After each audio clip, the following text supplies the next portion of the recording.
오늘도 우리 사는 이야기 찾아주셔서 감사합니다.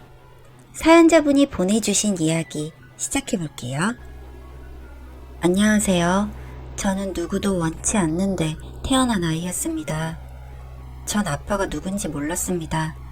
아마도 엄마는 절 임신했을 때 그렇게 행복하지 않으셨을 거예요. 살면서 저는 그런 걸 느껴오며 살았습니다. 엄마와 저는 가정 형편이 그리 좋지는 않았습니다.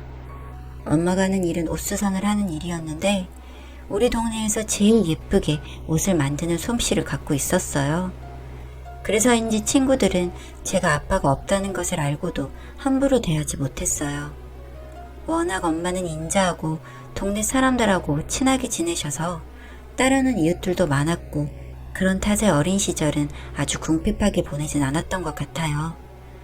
하지만 그런 행복도 오래가진 않았습니다.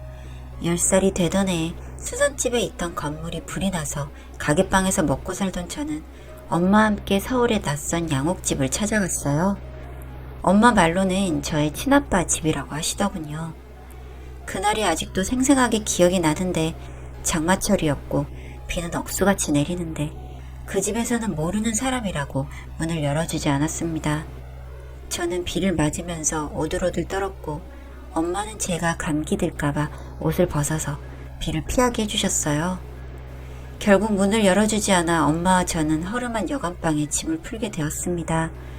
퀴퀴한 냄새도 나고 이불도 누렇게 변색된 낡은 방이었지만 우린 그런 걸 가릴 처지도 못해서 그냥 그 방에서 살았어요. 밥은 늘 부족해서 줄임배를 물로 채웠고 비를 오래 맞아 그랬는지 엄마는 그날 이후부터 시름시름 아프기 시작했습니다. 얼마나 지났을까. 배고픔에 지쳐 잠든 날 엄마는 열이 올라 이마가 불덩이 같았고 전 여관 주인에게 엄마를 살려달라고 했어요. 그런데 그 당시 우리는 여관비가 밀려 있었고 그래서인지 주인은 선뜻 엄마를 병원에 데려가지 않더라고요. 저는 그 자리에서 엉엉 울면서 그 돈을 어떻게든 갚을 테니 제발 병원에 데려가 달라고만 했습니다. 응급실에 도착해서 의사선생님과 간호사 언니가 저는 밖에서 기다리라고만 하고 치료를 하는 것 같았는데 얼마 지나지 않아 절 부르더니 마지막 인사를 하라고 했어요. 엄마는 급성 폐렴이었는데 그만 그날 숨을 거두시더군요. 그날 너무 황당하기도 하고 무서웠던 기억이 납니다. 저는 피부치라고는 오직 한 사람, 엄마뿐이었는데 그 사람을 이제 다신 볼 수 없다고 생각하니 너무 무섭고 막막해서 울기만 했어요. 고향 사람들이 몇 분 올라와서 장례를 치러주셨는데 그날 알았습니다. 우리 엄마는 가정에 있는 유부남과의 사이에 저를 낳은 거였다는 걸요. 물론 저를 가졌을 때는 중매 결혼을 앞두고 마음을 못 잡던 아빠가 엄마를 데리고 사라져버렸고 그날 밤 엄마는 참혹하게 버려졌대요. 눈을 떠보니 아빠는 결혼식을 치르러 서울로 올라가 버린 거였죠. 전 그 얘기를 듣자마자 그 양옥집에서 비를 맞으면서 문을 열어주길 기다렸던 그 순간이 떠올랐어요. 그리고 결심했죠. 어떻게 하든 그 집에 다시 들어가서 복수하기로. 보육원에 들어가서 전 이를 악물고 공부를 하기 시작했습니다. 이제 갓 10살인 제가 혼자서 할 수 있는 건 아무것도 없었으니까요. 엄마는 비록 이제 세상이 없지만 저라도 어떻게든 아빠를 만나 얘기를 듣고 싶었어요. 그러기 위해서 저는 악착같이 살았고 드디어 중학생이 되었습니다. 어렵게 진학은 했는데 부모도 없고 집 없는 고아라고 따돌림을 당했죠. 그냥 별일 아니다 하며 생각하며 지내려 했어도 정말 마음이 아프고 하루하루 사는 게 괴로웠습니다. 한창 사춘기에 따뜻한 돌봄도 받지 못하고 왜 엄마는 나만 남겨두고 떠났나 원망스럽고 결국 아버지를 찾아가야겠다고 결심했어요. 중학교 1학년 가을 어렵게 수소문해서 아버지가 살고 있는 곳을 찾았고 혼자 물어 그 집을 찾아가게 되었죠. 그런데 아버지는 제 존재를 전혀 모르는 듯 했습니다. 어머니도 돌아가시고 이젠 혼자 남았으니 도와달라고 했어요.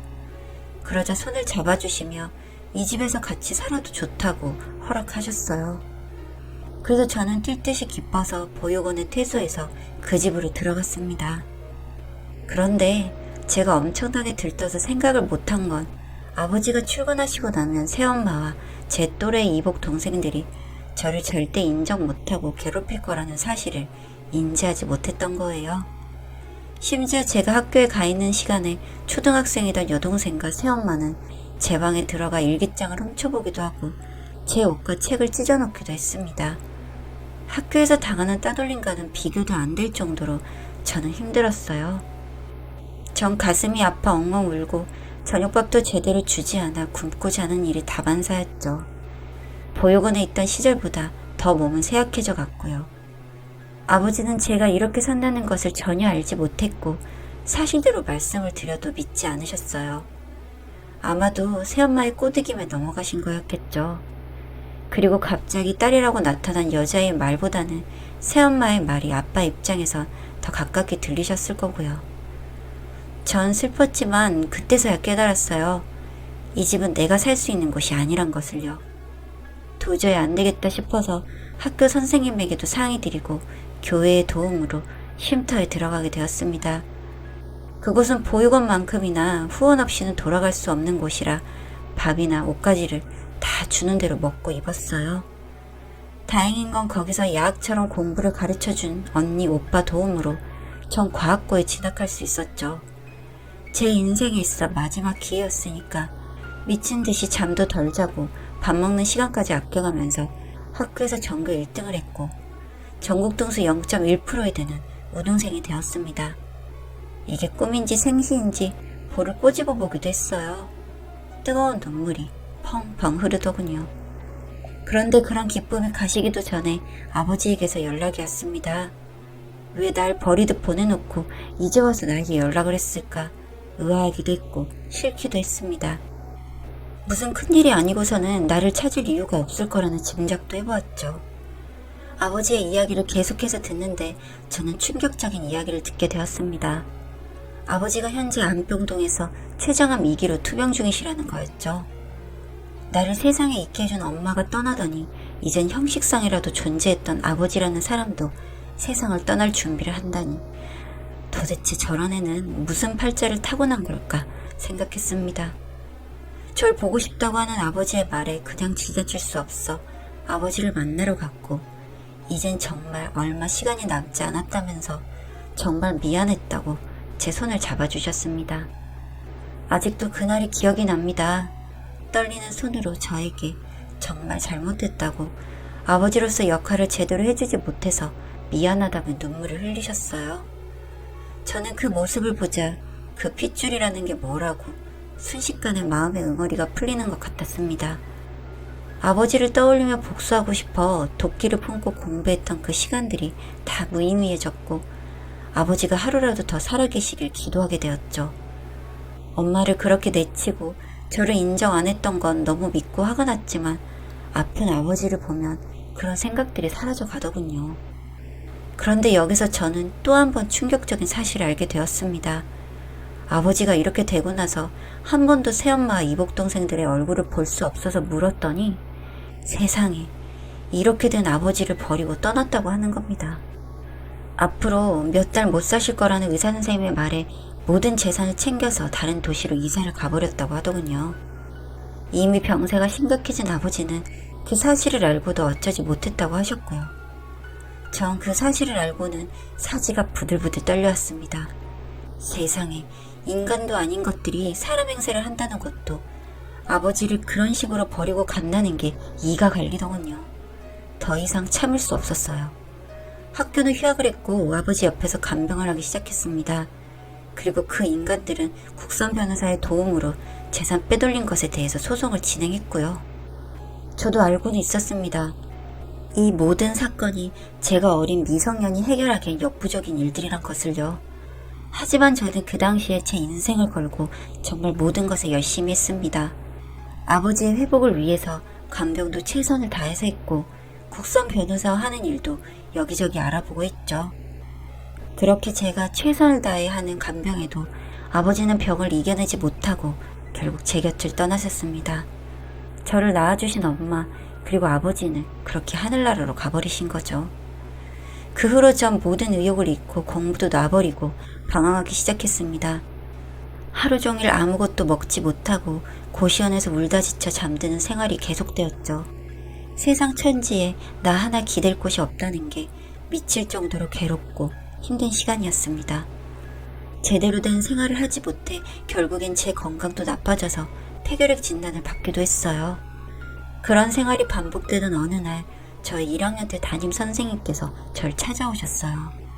저를 인정해 주시고 늘 의욕을 북돋아 주신 분이었죠. 지금 네가 겪는 고통이 세상에서 제일 힘들게 느껴지겠지만 그렇다고 모든 걸 놓고 이렇게 살아간다면 돌아가신 부모님이 눈물을 흘리실 거야. 이렇게 흘려버린 시간은 다시 돌아오지 않거든. 병원비는 선생님이 도와주마. 교육청과 학교에 장학금도 받을 수 있게 신청해놨어. 전 그 말씀에 참았던 눈물이 주르르 흘렀습니다. 생판 남인 선생님이 그렇게 저를 도와주시고 지원해주신다는 것만으로도 가슴이 뭉클했어요. 일단은 병원에 입원해서 폐결핵 치료를 받았고요. 배가 고프지 않아도 밥을 챙겨 먹고 병원 복도를 열심히 걸었어요. 한 달 만에 퇴원을 하고 통원 치료로 대신하게 되었습니다. 기적적인 일이 일어난 거죠. 그날 바로 고시원에서 나와 학교 기숙사에 입시를 했습니다. 24시간 동안 자는 시간 먹는 시간을 제외하고 공부에 매달렸어요. 제 인생 최고로 열심히 살았던 하루하루이지 않았나 싶습니다. 그렇게 저는 제가 원하고 바랬던 의대에 합격을 했고 지금은 외과 전공의를 하고 있습니다. 제가 이렇게 되기까지는 정말 가족도 아닌 생판 남들인 분들이 절 도와주셔서 가능했습니다. 참 이상하죠? 가족에게선 도움이란 걸 받지 못했는데 피 한 방울 안 섞인 남들에게 위로도 받고 도움도 받게 되고요. 그 가족도 아닌 것들은 어떻게 됐냐고요? 이 일 역시 그때 그 선생님의 도움으로 그들이 다 가지고 가버렸던 아버지의 재산도 찾고 물론 다 돌려받지 못했습니다. 아비를 버린 자식이라도 자식으로 쳐주더군요. 제가 그 돈을 받고 처음 한 일은 부모님이 유고를 같이 모신 것입니다. 아버지의 뜻은 모르겠습니다만 그렇게 절 임신하고 버림받은 제 엄마는 그걸 바라지 않으셨을까 하는 생각에서였습니다. 가끔 그 새엄마란 여자와 이복 동생은 저에게 연락을 해옵니다. 왜냐고요? 그들은 아버지에게서 가져간 재산을 어떻게 썼는지 다 잃고 현재 기초수급자로 살아가고 있거든요. 그리고 제가 돈을 번다는 소식에 어떻게 한 푼이라도 건져볼까 하고 연락을 해오고 있는 거죠. 하지만 제가 그들에게 뭘 주고 싶겠습니까? 마음 같아서는 더 서늘한 복수를 해주고 싶었지만 이미 그들은 살아가는 것이 지옥인 듯해 그냥 두고 있습니다. 나머지 벌을 받아야 한다면 제가 아니라 하늘에서 보고 판단하시겠죠. 저는 열심히 살아가려고 합니다. 저처럼 태어나자마자 비극적인 삶을 살아가는 친구들에게 빛이 되어주고 싶습니다. 그리고 친구가 되어주고 싶습니다. 그게 바로 제가 돈을 버는 이유입니다. 혹시 현재의 삶이 너무 고단하고 부모에게마저 버림받아 힘든 하루하루를 보내고 있다면 말해주고 싶습니다. 그게 너의 인생의 전부가 아니고 끝이 아니라고요. 긴 글 읽어주셔서 감사합니다.